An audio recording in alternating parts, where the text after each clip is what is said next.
Magandang araw po sa inyo. Ako po si Noela at nais ko pong ibahagi sa inyo ang isang totoong karanasan na hinding-hindi ko malilimutan. Nangyari ito noong taong 1980 sa liblib na baryo namin sa Bicol.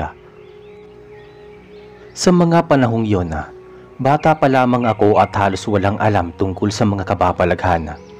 Pero sabi sa nangyari sa aming pamilya, lalo na sa aking lolo Celso, doon ko napatunayan na totoo ang mga kwento tungkol sa mga nilalang na hindi pangkaraniwan. Lumaki ako sa isang payak na pamilya. Ang bahay namin ay gawa sa kahoy at pawid. Nakatayo sa gilid ng bukirin malapit sa kakahuyan. Kasama namin noon si Lolo Celso. Tahimik siyang tao, hindi palabiro at bihira magsalita. Palagi siyang nakaupo sa labas tuwing dapit hapon. Hawak ang kanyang tabako. Kung minsan nakatitig lang siya sa malayo na parabang may hinahanap. Sa baryo kilala si Lolo bilang matanda na malakas pa rin kahit nasa edad 70 na siya. Pero may mga tao ring nagbabanggit na may kakaiba daw sa kanya. Hindi ko ito pinapansin noon dahil para sa akin isa lang siyang simpleng lolo. Nagsimula ang lahat isang gabi nang makakita ako ng kakaibang anino sa bakuran. Akala ko nung unay hayop lang o baka aso o pusa. Pero nang titigan ko masyadong malaki para sa ganoon. Mabilis itong gumapang sa dilim at biglang naglaho. Nang pumasok ako sa bahay, nadatnan ko si Lolo na nakaupo at nakayuko at humihingal na parang galing sa mahabang pagtakbo. Sa mga sumunod na gabi, napansin kong palagi siyang umaalis tuwing hating gabi. Hindi ko alam kung saan siya pumupunta. Kapag bumabalik siya, marungis ang kanyang damit at may mga bakas ng lupa ang kanyang mga paa. Ayaw siyang tanungin ng pamilya ko kung umaga na. Matamlay siyang matulog at madalas ayaw niyang kumain. Isang gabi, nagising ako dahil sa kakaibang ingay sa bubungan. Parang may kung anong mabigat na gumagapang. Mula sa maliit na siwang ng bintana, nasilayan ko ang isang nilalang na hindi ko mapaliwanag. Mahaba ang buhok, kulay abo. Ang balat ay tila mabalahibo ang buong katawan. Nakayuko ito na parang naghahanap ng makakain. Napatakip ako sa aking bibig para hindi mapasigaw. Pagkaraan ng ilang saglit, narinig ko ang pag-ubo ni Lolo. Nang tumingin ako sa kanya, wala na siya sa higaan. At sa hindi ko inaasahan, ang nilalang sa bubungan ay biglang tumalon sa lupa at doon ko nakita na dahan-dahang nagiging tao ang anyo nito. At ang taong iyon ay walang iba kundi si Lolo Celso. Mula noon natakot ako sa kanya.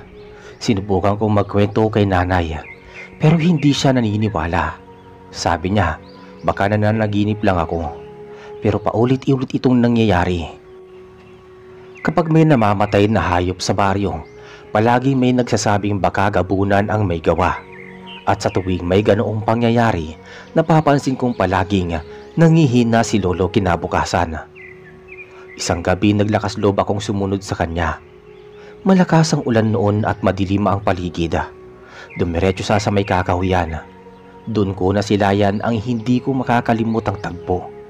Hubot-hubad siya, nakaluhod sa lupa at tila may kinakaing kakaiba.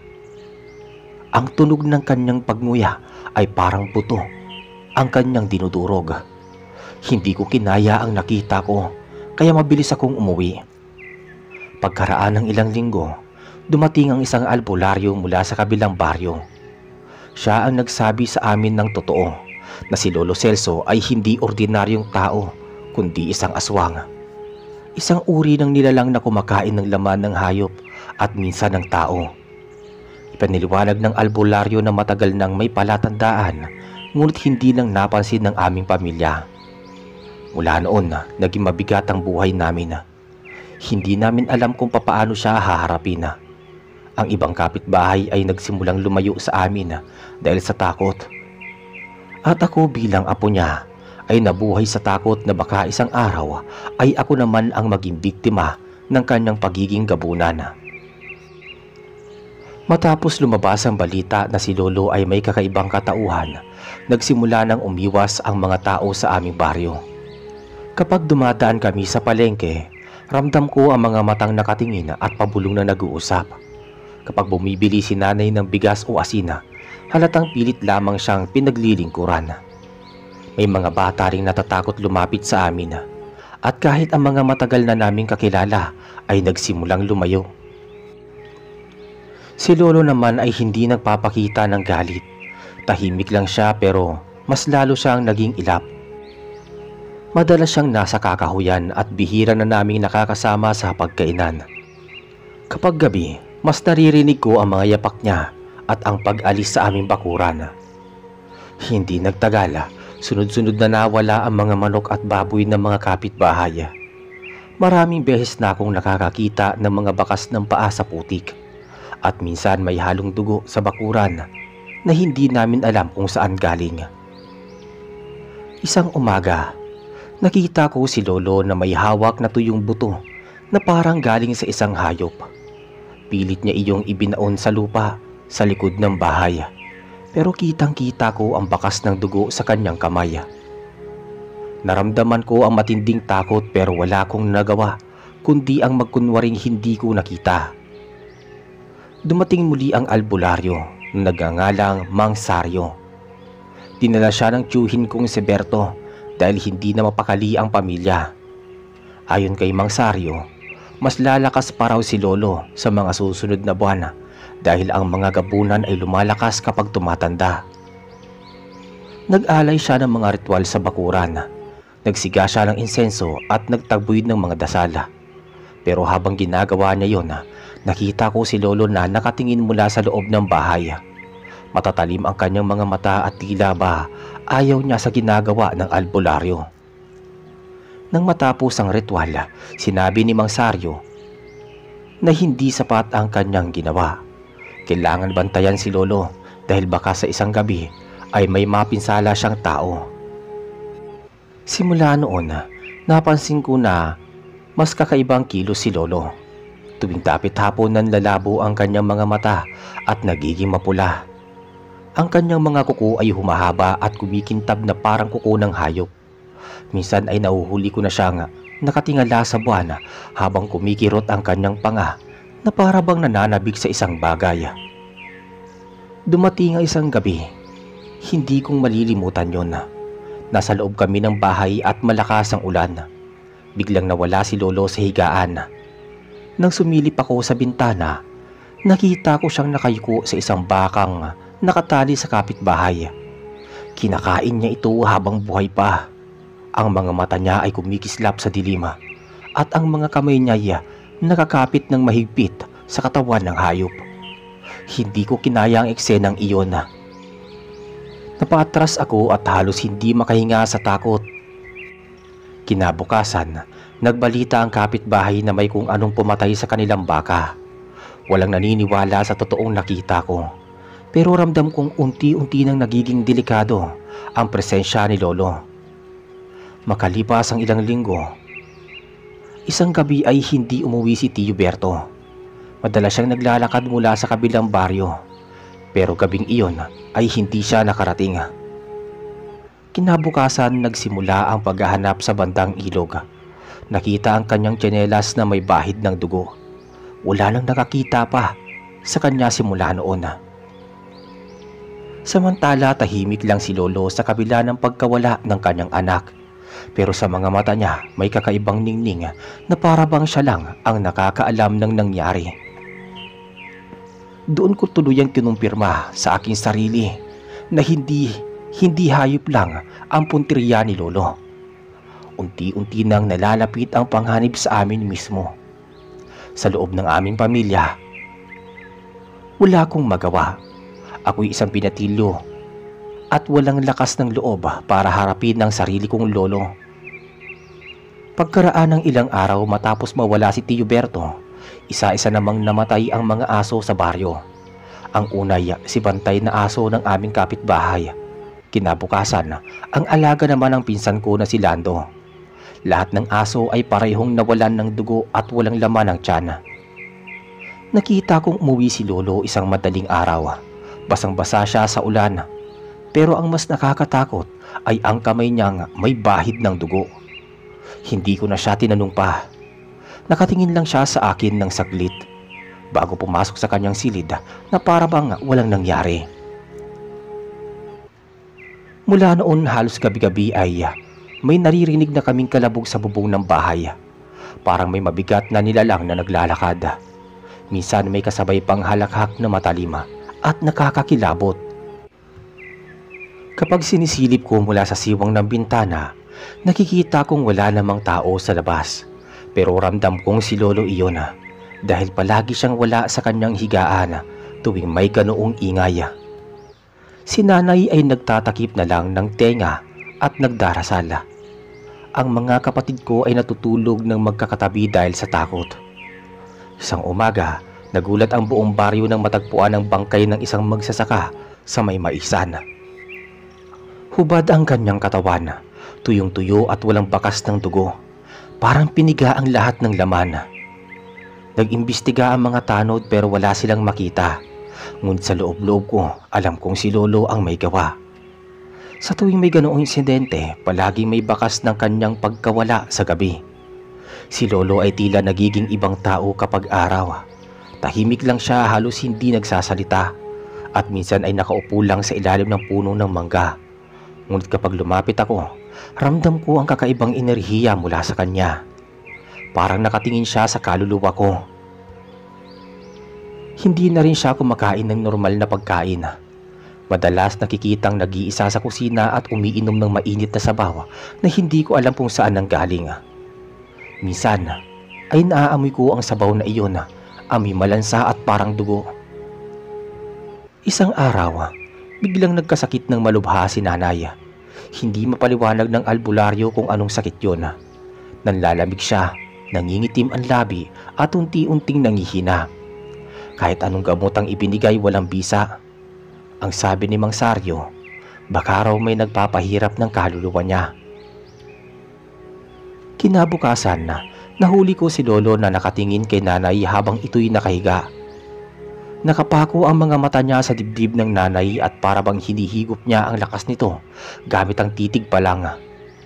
Nang makita niya akong nakasilip, ngumiti siya ng malamig at tumalikod. Mas tumindi ang takot ko ng isang gabi, biglang nawala ang kababata kong kapatid na si Juna. Natutulog siya sa papag sa tabi ko pero paggising ko'y wala na siya. Naghanap kami sa buong paligid at natagpuan ko ang kanyang tsinelas sa may kakahuyan. Maya-maya, narinig namin ng iyak mula sa malayo. Nang puntahan namin iyon, nakita namin si Juna ay nakahandusay, sugatan at walang malaya. Buhay pa siya pero sobrang nangihina, parang naubusan ng dugo. Hindi na siya muling nakabangon ng normal simula noon. Ang lahat ng iyon ay lalo lang napatibay sa aking paniniwala na ang sarili naming lolo ang gumagawa ng lahat ng kasamaan. Dahil sa sunod-sunod na insidente ng pagkamatay ng mga hayop at pag-atake sa mga tao, nagtipo ng ilang matatanda sa baryo. Nakiusap si Mang Saryo na huwag magbubulag-bulagan. Ayon sa kanya, dapat nang harapin ang pinagmumulan ng gulo bago pa tuluyang madamay ang buong komunidad. Hindi man diretsahan, ramdam kong si Lolo ang tinutukoy nila.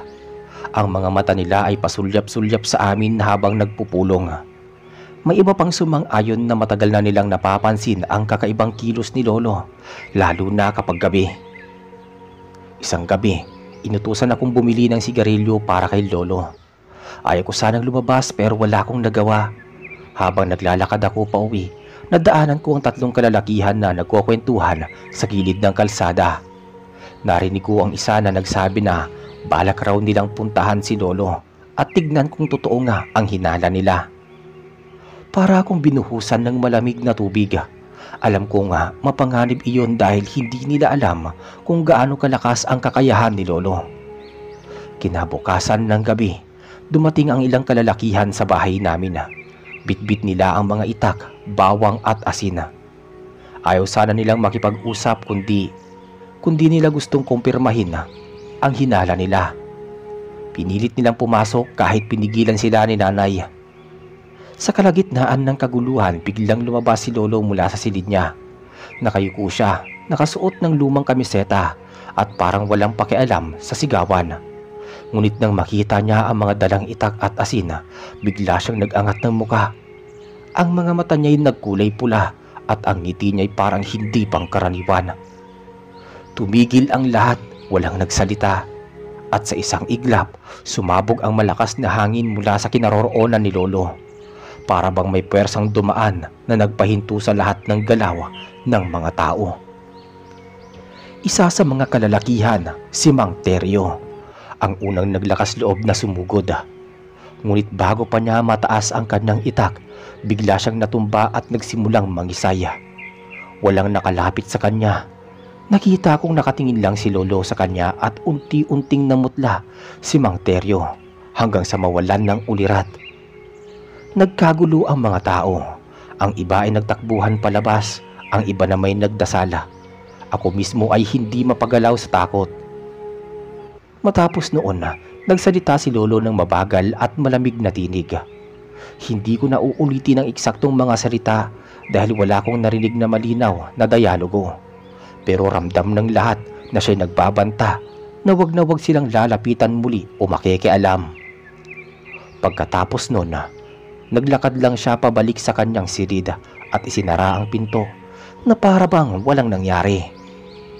Iniwan niya ang lahat sa labas na halos hindi makapaniwala sa kanilang nasaksihan.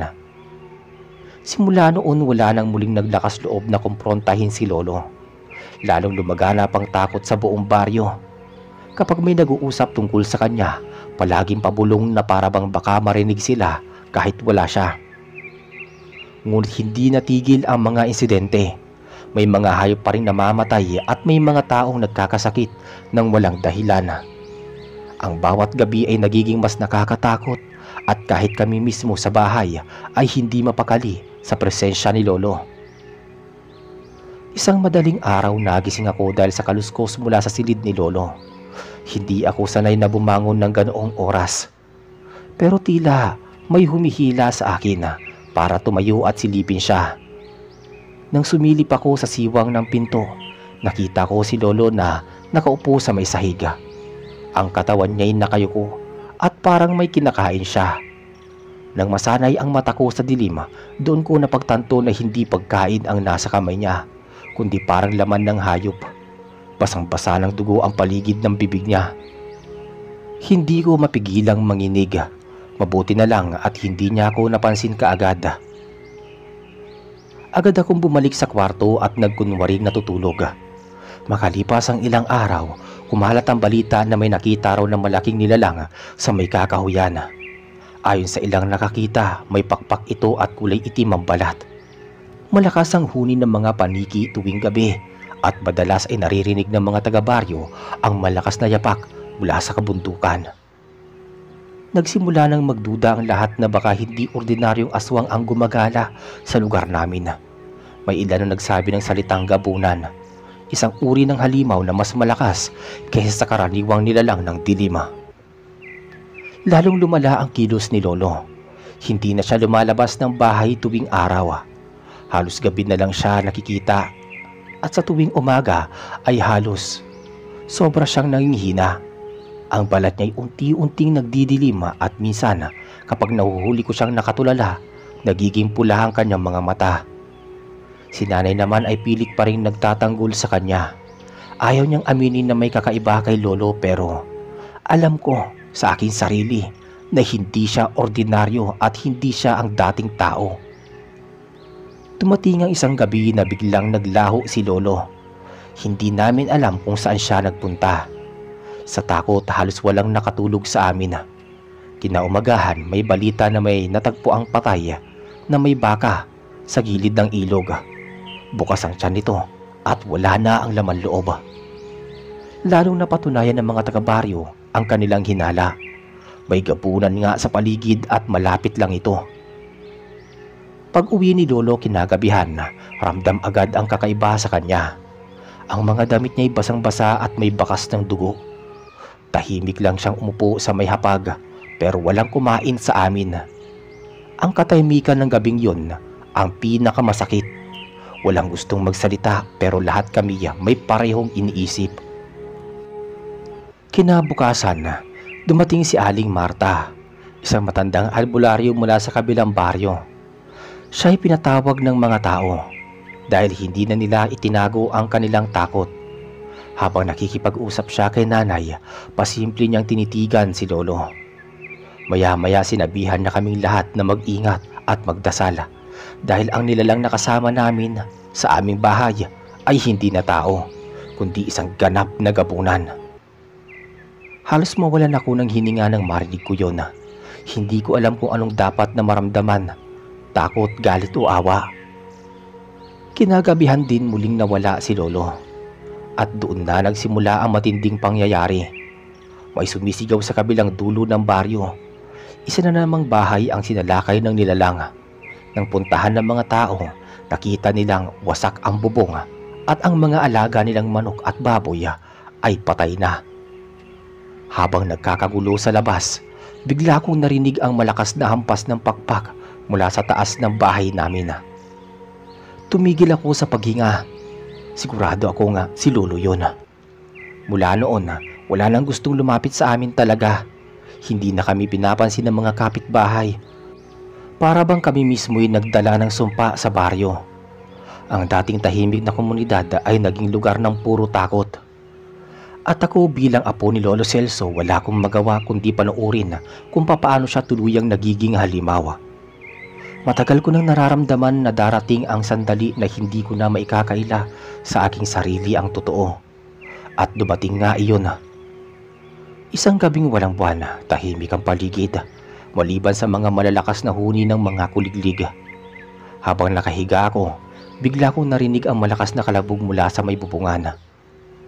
Gumulong ang alaga naming kawayan na nakasandal sa paligid ng bahay. Tumayo ako at lumapit sa bintana. Doon ko nakita ang isang anino. Malaki, nakayuko at gumagalaw na parabang may inaamoy sa loob ng bahay. Hindi ko na nakayanan ng takot. Dahan-dahan kong binuksan ang siwang ng dingding para sumilip at doon ko siya nakita. Si lolo, pero hindi na siya ang lolo kong kilala. Ang katawan niya ay halos doble na sa normal na tao. Balot ng maitim na balahibo. Ang mga mata ay kumikislap na parang pulang-pula at baga. Ang kanyang bibig ay puno ng mahabang ngipin na matutulis. Meron siyang pakpak na parang paniki. Malalaki at nakabitin sa magkabila ang balikat. Nang tumingala siya, nasulyapan ko ang dugo na tumutulo sa kanyang bibig. Para siyang hayop na kakagaling lang sa pagpatay. Kinilabutan ako nang makita kong ibinuka niya ang kanyang pakpak at tiniklop iyon na parang naghahanda na namang lumipad. Kakaibang gabunan si lolo, may pakpak talaga siya. Habang nakasilip ako, bigla siyang tumigil. Napatingala siya sa mismong direksyon ko. Para bang naaamoy niya ako. Mabilis kong isinara ang siwang at dumapa sa may sahig. Ramdam ko ang lakas ng kabog ng puso ko. Ilang segundo lang, narinig ko na ang pagaspas ng kanyang pakpak. Umalis siya sa bubungan at lumipad palayo. Pero bago iyon, naramdaman kong dumaan siya mismo sa gilid ng bintana at para bang sinadya niyang ipakita ang nakakatakot niyang muka. Muntik ko nang isigaw ang takot ko pero kinagat ko na lamang ang sarili ko sa labi para huwag akong makalikha ng ingay. Maya-maya, sumunod ang malakas na sigaw mula sa kabilang baryo. Isa na namang bahay ang inatake. May mga batang umiiyak. May mga lalaking sumisigaw habang naghahabol ng itak. Pero sa bawat pag-atake nila, mas mabilis ang halimaw. Nakita ko mula sa malayo ang anyo ni lolo. Pabilis siyang lumilipad sa taas ng mga puno at doon siya muling bumagsak sa may bubong ng isa pang bahay. Wala nang nagawa ang mga tao kundi magtakbuhan. Pagkaraan ng ilang oras na kaguluhan, bumalik siya. Tahimik siyang pumasok sa may bahay. Hawak ang isang bagay na basang-basa ng dugo. Hindi ko na kinaya at nagtago ako sa ilalim ng banig. Hindi ko man nakita kung ano ang hawak niya, pero ramdam ko ang amoy ng sariwang dugo na kumakalat sa loob ng bahay. Umupo siya sa isang sulok at doon niya kinain ng dahan-dahan ang laman ng isang hayop o baka naman tao. Hindi ko na sigurado. Hindi ako gumalaw, hindi ako huminga ng malalim. Doon ko lang naramdaman na ako mismo ay maaaring isunod niya kapag nagkamali ako ng kilos. Kinabukasan, halos walang gustong lumabas ng bahay sa buong baryo. Takot na takot ang lahat at pati na rin ako. Habang pinagmamasdan ko si Lolo, alam kong hindi na ako nakatira kasama ng isang ordinaryong tao. Hindi na siya ang haligi ng pamilya namin. Totoo ang sinabi ni Aling Marta, ang lolo ko ay isang ganap ng gabunan. Pagkatapos ng sunod-sunod na gabi ng pag-atake, hindi na nakayanan ng mga tao ang takot. Isang hapon, nagtipon-tipon ang mga matatanda at mga kalalakihan sa ilalim ng punong akasya sa gitna ng baryo. Ang bawat isa ay may dalang itak, sipat at kurspiyo, may mga dala ring bawang at asin ng iba. Narinig ko ang pinag-uusapan nila na oras na para sugurin ang pinaghihinalaan nilang gabunan. May ilan pang hindi naniwala pero mas marami ang takot at galit. At halos lahat sila itinuturo ang bahay namin bilang pinagmumulan ng kasamaan. Hindi ako makapaniwala. Para bang biglang bumagsak ang mundo ko. Ang mismong mga kababaryo ko nais nang patayin ang sarili kong lolo. Habang naglalakad ako pa uwi, ramdam ko ang bigat ng sitwasyon. Hindi ko alam kung kanino ako papanig. Sa pamilya ko o sa taong gusto lang ipagtanggol ang kanilang sarili. Ang masakit, alam ko ang totoo, ang mga hinala nila. Nakita ko mismo ang pagbabagong anyo ni Lolo. Ramdam ko ang takot na dala niya. Kinagabihan, pinilit kong hindi ipakita sa mukha ko ang kaba. Nakaupo ako sa gilid ng bahay habang si Lolo Celso naman ay tahimik na nakahiga. Ngunit ramdam kong hindi siya natutulog. Para bang alam niya rin na may nangyayari. Nakasarado na ang paligid nang marinig ko ang yabag ng mga maraming tao. Unti-unting lumapit ang kumpul ng mga kalalakihan. Dala ang kanilang mga itak at sulo. Ang liwanag ng apoy ay nagbigay ng nakakatakot na anino sa mga dingding ng bahay namin. Nang sumigaw ang isang lalaki, nagsimula silang sugurin ang bahay. Mabilis kong narinig ang malalakas na hampas sa pinto at dingding. Nagsisigawan ng mga tao, nagdarasal, sumisigaw ng pangalan ng Diyos. Doon ko nakita si Lolo, dahan-dahang tumayo mula sa kanyang higaan. Hindi na siya nagkunwari. Ang kanyang mga mata nagliliwanag sa pula at ang kanyang bibig ay puno ng ngiti na puno ng pangil. Bago pa man mabuksan ng mga tao ang pinto, sinara ni Lolo ang dingding sa kabilang bahagi ng bahay. Isang malakas na hampas ng kanyang kamay ang kanyang ginawa. Lumabas siya ng mabilis at bago pa man makatakbo ang mga tao, inabot niya kaagad ang isa. Ang sigaw ng lalaking yon ang nagbigay ng matinding takot sa lahat. Nagkawatak-watak ang mga tao pero hindi tumigil si Lolo. Isa-isa niyang inihampas at tinagit ang mga naglalakas loob na umatake. Ang iba'y tumakbo pero hindi nakalayo. Sa bawat pagaspas ng kanyang pakpak, may isa na namang nahuhulog sa lupa. Duguan at wala ng buhay. Hindi ko na alam ang gagawin ko. Nakikita ko mismo kung papaano niya winawasak ang mga kapitbahay namin. Ang mga tao na nakasama ko sa paglaki, ang mga kaklase ko, mga tiyuhin ng mga kaibigan ko, isa-isa nang nawawala sa aking harapan. Gusto kong sumigaw, gusto kong tumakbo, pero nananatili akong nakatayo. Natigilan habang hawak ang aking dibdib na halos sumabog na sa kaba. Maya-maya nagkaroon ng katahimikan. Ang ilan sa mga kalalakihan ay nakahandusay na sa lupa, habang ang iba na may nakatakas na. Ang mga natitira ay nagsisigaw ng tulong, nagdarasal, pero hindi na nagtagal at natahimik na rin. Si Lolo ay nakatayo sa gitna ng mga bangkay, hingal na hingal, puno ng dugo ang kanyang mga kamay at bibig. Tumingin siya sa langit at isang malakas na sigaw ang kanyang binitawan. Parang hayop na nagwagi. At doon ko naisip, Wala nang makakapigil sa kanya. Hindi siya basta halimaw. Siya ay isang gabunan na uhaw sa laman at dugo. Pagkatapos ng madugong gabi, halos hindi ko na maramdaman ang aking mga paa. Mabilis akong tumakbo palayo sa bahay. Hindi ko na alintana ang pag-iyak ng mga naiwan o ang mga sigaw ng mga sugatan. Ang nasa isip ko lang ay makalayo kay Lolo Celso. Sa bawat kanto ng baryo, ramdam ko ang lagima. May mga pintong nakabukas at mga taong hindi na gumagalaw. Ang amoy ng dugo ay kumakalat sa buong paligid. Kahit saan ako lumingon, ang nakikita ko'y mga katawan na hindi ko akalaing makikita ko isang gabi. Nakarating ako sa kabilang baryo matapos ang halos isang oras na pagtakbo. Dito ako sumilong sa isang lumang kubo na walang tao. Nanginginig ako, pawis na pawis at halos mawalan ng malay sa pagod.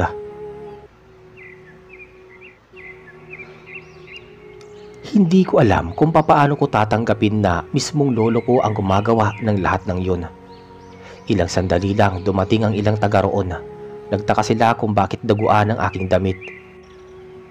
Nang tanungin nila ako, wala akong masabi.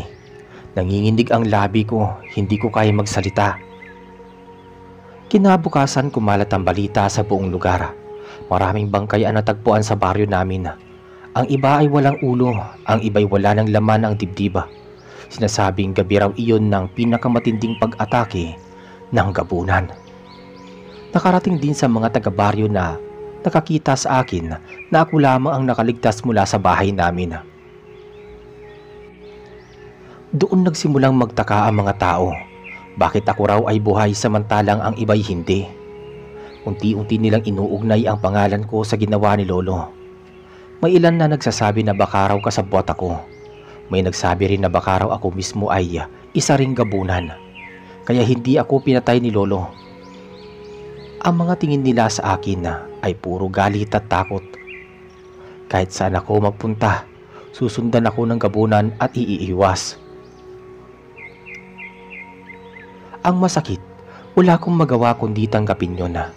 Dahil paano ko nga ba mapapaliwanag kung magsasalita ko habang kay Lolo, parang sarili kong dugo ang sinisiraan ko. Pero kung mananahimik ako, lalong pagtitibayin ng mga tao ang kanilang hinala. Ilang araw lang matapos ang insidente, muling nagparamdam si Lolo Celso. Hindi siya bumalik sa aming bahay, pero naramdaman ng ibang baryo ang kanyang presensya. May mga alagang hayop na bigla ulit naglalaho at may mga bangkay na naman ng tao ang natatagpuan sa gilid ng palayan. Ang mga matatanda sa baryo ay nagsabing hindi raw basta halimaw ang gabunan. Isa raw itong nilalang na matagal nang nabubuhay at kayang lumipat-lipat ng anyo. Ang mas nakakatakot, maaari daw niya akong puntahan anumang oras. Dahil sa takot ng mga tao sa akin, wala na akong mapuntahan. Pinalayas ako ng mga nakikituluyan ko. Niayaw nila akong bigyan ng pagkain, baka raw dala ko ang sumpa. Ang tanging kasama ko na lamang ay ang takot na baka bigla na lang sumulpot si Lolo sa aking harapan. Tuwing gabi hindi ako makatulog. Sa bawat kaluskos, sa bawat huni ng ibon, para bang pakpak ni Lolo ang naririnig ko. Minsan nga'y pakiramdam ko'y nasa tabi ko lang siya, nakamasid, naghihintay ng tamang oras para dalhin ako. Isang hapon, habang naglalakad ako sa gilid ng palayan sa kabilang baryo, may nakita akong matandang lalaki na nakaupo sa ilalim ng punong akasya. Nakaluhod siya na parang may inuusala. Nang unay hindi ko siya pinansin. Akala ko'y karaniwang matanda lang. Pero nang siya'y tumingin, tumindig ang balahibo ko. Siya si Lolo Celso. Hindi ko alam kung papaano siya nakarating doon. Ang balat niya ay lalo pang kumulubot at ang mata'y tila nagdidilim at ang ngipin ay tila mas tumutulis kaysa sa dati. Nakatitig lang siya sa akin ng matagal at naramdaman ko nga para bang hinahatak ang aking kaluluwa. Nagulat ako nang biglang may dalawang magsasaka na dumaan malapit sa amin. Nakita nila si Lolo pero nagkibit balikat lang sila at nagpatuloy sa lakad. Parang wala silang nakitang kakaiba. Doon ko napagtanto na hindi lahat ay nakakakita sa tunay na anyo niya. Sa akin lang siya nagpapakita bilang halimaw. Sa iba, isang payak na matanda lamang. Nang tumayo si Lolo Celso, biglang lumamig ang hangin. Para bang may bagong paparating. Tumakbo ako papalayo pero ramdam kong sinusundan niya ako. Ang bilis niya, hindi ko akalain na matanda siya. Sa bawat hakbang ko, naririnig ko ang bigat ng kanyang mga yapak na tila mas malapit ng mas malapit sa akin. Nakarating ako sa masukal na parte ng kagubatan. Huminto ako sandali, hingal na hingala. Pero sa gilid ng aking mata, nakita ko ang dalawang malaking mata na pula na nakatitig mula sa dilim. Si Lolo yon. Agad akong nagtatakbo muli. Hindi ko na alam kung saan ako pupunta. Sobrang takot ko. Muntik na akong madapa sa ugat ng puno. Ang huni ng mga kuliglig ay napalitan ng tila alulong ng kung anong nilalang. Ramdam ko nasa likod lang siya. Parang isang aninong hindi ko kayang iwanan. Maya-maya narinig ko ang tinig ng kampana mula sa kapilya. Doon ako kumaripas ng takbo sa hindi ko mapaliwanag na dahilan. Huminto si Lolo Celso sa gilid ng gubat. Para bang ayaw niyang lumapit sa may simbahan. Habang nakatayo ako sa harap ng kapilya, nakasilip ako muli sa direksyon ng gubat. Nanunood si Lolo at nanduroon nakatayo sa dilim. Hindi siya pumasok pero hindi siya umalis. Nakamasid lang. Para bang sinasabing hindi pa tapos ang lahat. Mula noon hindi ko na alam kung saan ako lulugar. Kahit saan ako magpunta alam kong susundan niya ako. Matapos ang pangyayaring yon sa gubat, halos gabi-gabi akong natutulog sa loob ng kapilya. Wala akong lakas ng loob na umuwi ng mag-isa. Parang kahit saan ako tumungo ay naroon si Lolo Celso. Nagmamasid, nag-aabang. Kahit ang mga kapitbahay hindi ko masasabi ang lahat ng aking nakita dahil baka sabihin ako'y nasisiraan ng bait. Isang gabi, habang ako'y nakaupo sa loob ng kapilya, biglang pumasok si Cardo, ang sakristan na nakakatanda sa akin. Tinignan niya ako at tila napansin ang sobrang pamumutla ko. Hindi siya nagtatanong pero halata sa kanyang mga kilos na alam niyang may mabigat na bumabagabag sa akin. Kinabukasan, nagpasya ko lumapit kay Father Damian, ang pari ng baryo. Doon ko naibuhos ang lahat. Ikinuwento ko na si Lolo Celso ay isang ordinaryong matanda. Ngunit pagsapit ng gabi, siya ay nagiging isang mabangis na nilalang. Nilalang na tila gabunan, isang aswang na namuhay sa katawang tao. Tahimik lang si Father Damian habang ako'y nagsasalaysay. Nang matapos ako, mahaba ang kanyang buntong hininga. Sinabi niyang noon pa man ay may bulong-bulungan na tungkol kay Lolo. Pero walang nagtatangkang magsalita. Maraming taong takot, kaya nanahimik na lamang. Dahil dito nagpasya si Father Damian na magsagawa ng espesyal na dasal at pagbabasbas sa aming bahay.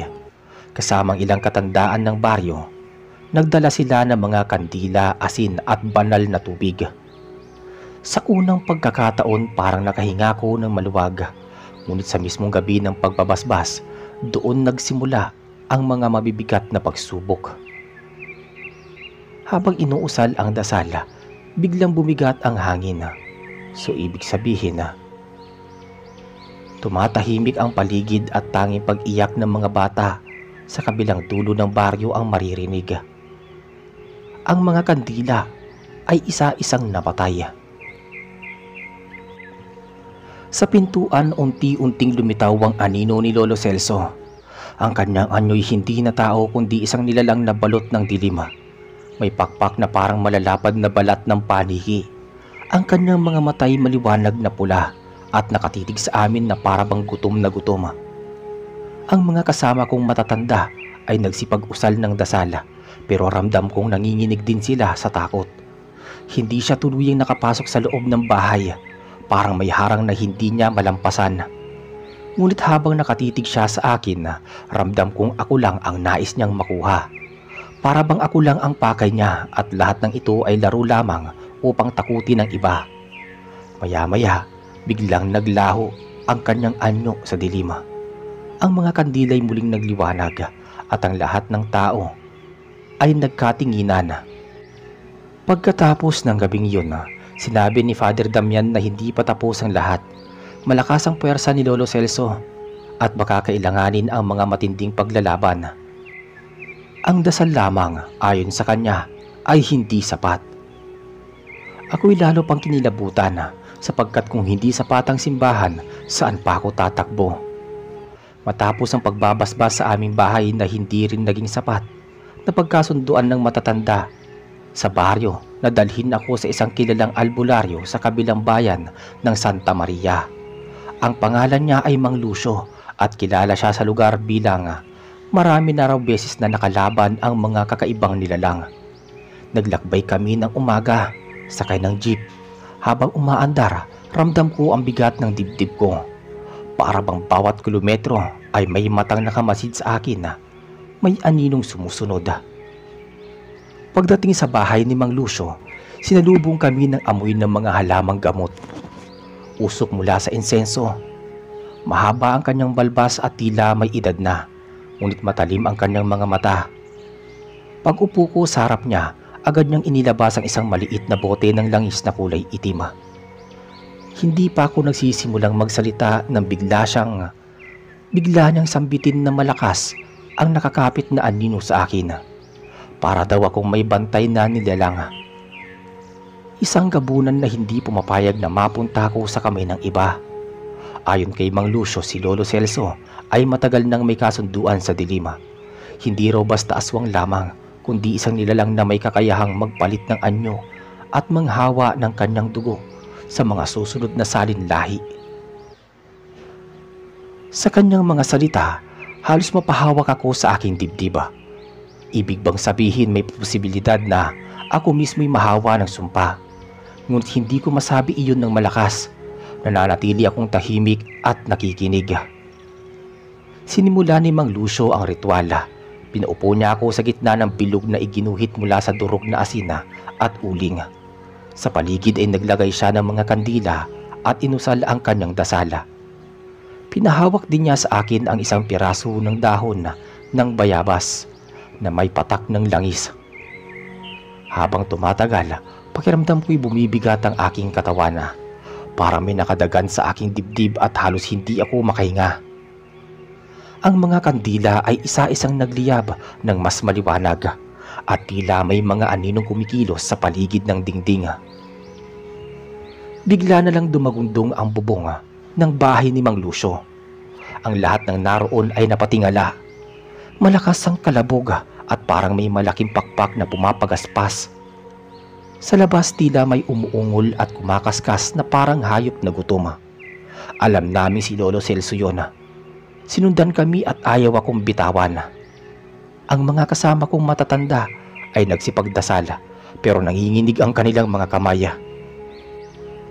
Si Mang Lucio lamang ang matatag na humarap. Maya-maya, bumagsak ang isang malaking bato sa may bubong at halos mabutas ito. Ang hangin ay naging malamig na parang gabi. Kahit 10 oras pa lang ng hapon at sa mismong sandali, naramdaman kong parang may malamig na kamay na humawak sa aking batok. Hinila ko palabas ng bilog ng asin, pero pinigilan ako ni Mang Lucio. Ipinahid niya ang langis sa aking batok at isinaboy ang asin sa paligid. Biglang napawi ang bigat at ang mga pakpak sa may bubungan ay unti-unting naglaho. Nang matapos ang lahat, pagod na pagod si Mang Lucio. Ang sabi niya hindi pa tapos ang laban. Ang sumpa ni Lolo Celso ay mas malalim kaysa sa aming inaakala. Maaari daw na ang tanging paraan para tuluyan akong makawala ay harapin siya mismo, sa lugar kung saan siya unang nakipagkasundo. Hindi ko alam kung saan iyon pero sinabi ni Mang Lucio na malapit lang daw sa baryo namin, sa isang lumang kuweba sa gilid ng bundok. Kinabukasan, matapos ang ritual kay Mang Lucio, nagpa siya mga matatanda sa aming baryo na samahan ako papunta sa tinutukoy niyang kuweba. Ayon sa kanya, doon nagsimula ang sumpa ni Lolo Celso at doon din dapat tapusin. Madaling araw pa lang ay nagsimula na kaming maglakad. 3 ang kasama ko, si Mang Lucio, si Aling Rosa, na kapitbahay naming matagal na may alam sa kababalaghan, at si Tito Ben, upang may kasama akong kamag-anak. Tahimik ang aming paglalakad. Tanging tunog ng mga kuliglig at yapag sa lupa ang naririnig. Habang palalim kami ng gubat, mas nararamdaman ko ang lamig at bigat ng hangin. Makalipas ang 2 oras na lakad, narating namin ang bungad ng kuweba. Madilim ang loob nito at may amoy na parang pinaghalong nabubulok na kahoy at dugo. Ang paligid ay puro lumot at mga batong madudulas. Sinindihan ni Mang Lucio ang isang lampara. Sa loob ng kuweba, napansin naming may kakaibang ukit sa bato. Mga hugis na hindi maintindihan. May halong mga simbolo ng hayop at tao. Ayon kay Mang Lucio, iyon daw ang palatandaan ng kasunduan ng isang gabunan at isang tao. Mas lalo akong nanginig nang makita ko ang isang bahagi ng dingding kung saan nakaukit ang pangalan ng Lolo Celso ko. Hindi ko alam kung papaano niya ito nagawa, pero malinaw na tanda iyon ng kanyang pagsumpa. Habang lumalalim pa kami sa loob, bigla na lang bumigat ang hangin. May amoy na asopre at nabubulok na karne. Kasunod nun, umalingaw-ngaw ang isang boses na parang halinghing ng hayop at sinasabayan ng malalalim na tinig ng tao. Sa gitna ng kuweba lumitaw ang isang anino. Habang papalapit, nagkaroon ito ng anyo. Unti-unting lumabas ang imahe ni Lolo Celso, ngunit hindi siya ang dating matanda. Ang kanyang balat ay kulay abo, ang matay pula at may mahabang kuko na parang isang hayop. Ang kanyang likod ay may nakadikit na parang pakpak ng paniki, ngunit hindi lubos na buo. Si Mang Lucio agad na naglatag ng asin at inilabas ang kanyang bote ng langis. Sinimulan niyang banggitin ang mga dasal upang hadlangan ang nilalang. Ngunit napakalakas ni Lolo Celso. Sa bawat salitang binibitawan ng albularyo, sumasabay ang ungol ng gabunan. At yayanigin nito ang buong kuweba. Nagtakbuhan ang mga paniki sa loob at halos mabasag ang lampara sa lakas ng hangin. Si Tio Ben ay napaluhod sa takot. Si Aling Rosa naman ay mahigpit na nakayakap sa rosaryo habang umiiyak. Ako naman pakiramdam ko'y hinihila ko ng anino ni Lolo. Para bang may tinig na bumubulong sa aking isip na ako ang susunod, na hindi ako makakatakas. Sinabi ni Mang Lucio na ako lamang ang makakapagputol ng sumpa dahil ako ang direktang dugo ng aking lolo. Inabutan niya ako ng isang maliit na itak na may palamuti ng dahon ng bayabas at patak ng langis. Halos mabitawan ko iyon sa takot, pero wala na akong pagpipilian. Sa oras na yon, naramdaman ko ang galit at lungkot sa dibdib ng aking lolo. Hindi ko nakita ang aking lolo bilang pamilya, kundi bilang halimaw na gustong wasakin ang buhay ko. Lumapit siya sa akin, dahan-dahan at nakangisi. Ang kanyang mga mata ay tila apoy na nakatitig ng diretso sa akin. Ang kanyang mga kuko ay umabot hanggang lupa. Ang bawat yapak niya ay tumutulog na parang butong nadudurog. Hawak ko ang maliit na itak na iniabot ni Mang Lucio. Nanginginig ang aking kamay habang papalapit ang anyo ng aking Lolo Celso. Ang dating anyo niya ay tuluyan nang napalitan ng kasuklam-suklam na halimaw. Ang kanyang balat ay basag-basag, parang tuyo ngunit malagkit. Ang kanyang mga mata naghapoy sa pula at ang kanyang hininga ay mabaho, amoy dugo at asopre. Halika, Noel.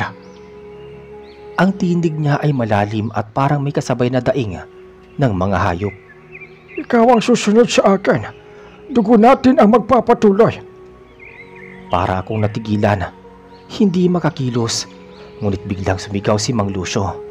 Inutusan niya ang dasal at umusal siya, sabay saboy ng langis sa tasin sa paligid. Kumidlat sa loob ng kuweba at bahagyang umatras si Lolo Celso. Ngayon na, Noel. Wakasan mo ang sumpa. Lumapit ako kahit nanginginig. Si Tio Ben ay halos hindi makatingin. Nakatakip ang mukha at umiiyak. Si Aling Rosa ay nakaluhod, mariing hawak ang rosaryo, nagdarasal. Nang ilang dangkal na lang ang layo ko kay Lolo Celso, bigla siyang sumugod. Ang kanyang mga kuko'y humiwa sa angin at halos dumampi sa aking muka, ngunit itinapat ko ang itak. At sa lakas ng aking sigaw, sinaksak ko siya sa gitna ng kanyang dibdib. Umalingaw-ngaw ang kanyang hiyaw na nagpagalaw sa buong kuweba. Ang kanyang katawan ay nagsimulang magliyab sa kakaibang apoy. Hindi apoy ng tao kundi apoy ng kadiliman. Naramdaman ko ang lahat ng galit, gutom at kasakiman na bumabalot sa kanya na unti-unting naglalaho. Ngunit bago siya tuluyang maglaho, tumitig siya sa akin. Ang kanyang mga mata saglit na bumalik sa dating anyo. Ang mata ng aking lolo na nakilala ko noong bata pa ako. May bakas ng lungkot at pangungumpisala. Noel, patawarin mo ako. Bulong niya bago tuluyang natunaw sa abo ang kanyang katawan. Kasabay ng pagkawala ni Lolo Celso, yumanig ng malakas ang buong kuweba. Nagsimulang nagsilaglagan ang mga bato at mabilis kami nagtakbuhan palabas. Si Mang Lucio ang nauna, hawak ang lampara at inakay si Aling Rosa. Si Tio Ben naman ay hinila ko para makalabas. Pagdating namin sa bungad, isang malakas na pagsabog ng hangin ang kumawala sa loob ng kuweba. Para bang isinara na ito ng kalikasan mismo at wala nang sino man ang makakapasok pa. Nang makalabas kami, bumungad ang tila kakaibang katahimikan sa gubat. Wala na ang bigat ng hangin, wala na ang amoy ng nabubulok. Parang gumaan ang paligid. Si Mang Lucio ay napaupo sa may damuhan. Pagod na pagod, ngunit may ngiti. Tapos na, Noel. Wala nang gabunan sa inyong pamilya. Naluha si Aling Rosa. Mahigpit na niyakap ang rosaryo. Si Tito Ben humikbi ng mahina. Sabay sabi nga, Salamat, Noel. Salamat at tinapos mo lang buhay ng lolo. Ako na may nananatiling nakatayo, nakatingin sa bundok. Hindi ko mapaliwanag ang nararamdaman ko. May bigat ng lungkot dahil sa naging kapalaran ng aking lolo. Ngunit may gaan din ng loob dahil sa wakas natapos na ang sumpa. Nang makabalik kami sa baryo, sinalubong kami ng mga tao. Lahat ay nagtatanong kung ano ang nangyayari. Hindi na kami nagbigay ng buong detalye, ngunit ipinaalam namin na natapos na ang sumpa ni Lolo Celso. Sa unang pagkakataon matapos ang ilang linggo, nakatulog ako ng mahimbing. Wala nang bangungot, wala nang malamig na hangin na bumabalot sa gabi.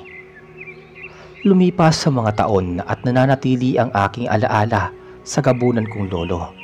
Hindi ko na muling binanggit ang buong pangyayari sa iba, maliban sa ilang taong kasama ko noon. Ngunit sa bawat gabi na tahimik ang baryo, lagi kong naiisip ang huling mga salita ni Lolo Celso bago siya naglaho. Hanggang ngayon, dala ko pa rin ang bigat ng katotohanan. Iyon ang lolo kong minahala at nakasama noon bata pa ako. Naging halimaw na gabunan siya.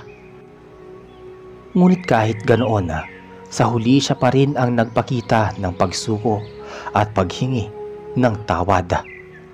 At iyon ang pinakahuling alaala ko sa kanya. Hanggang dito na lamang po ang kwento. Maraming salamat. Hanggang sa muli.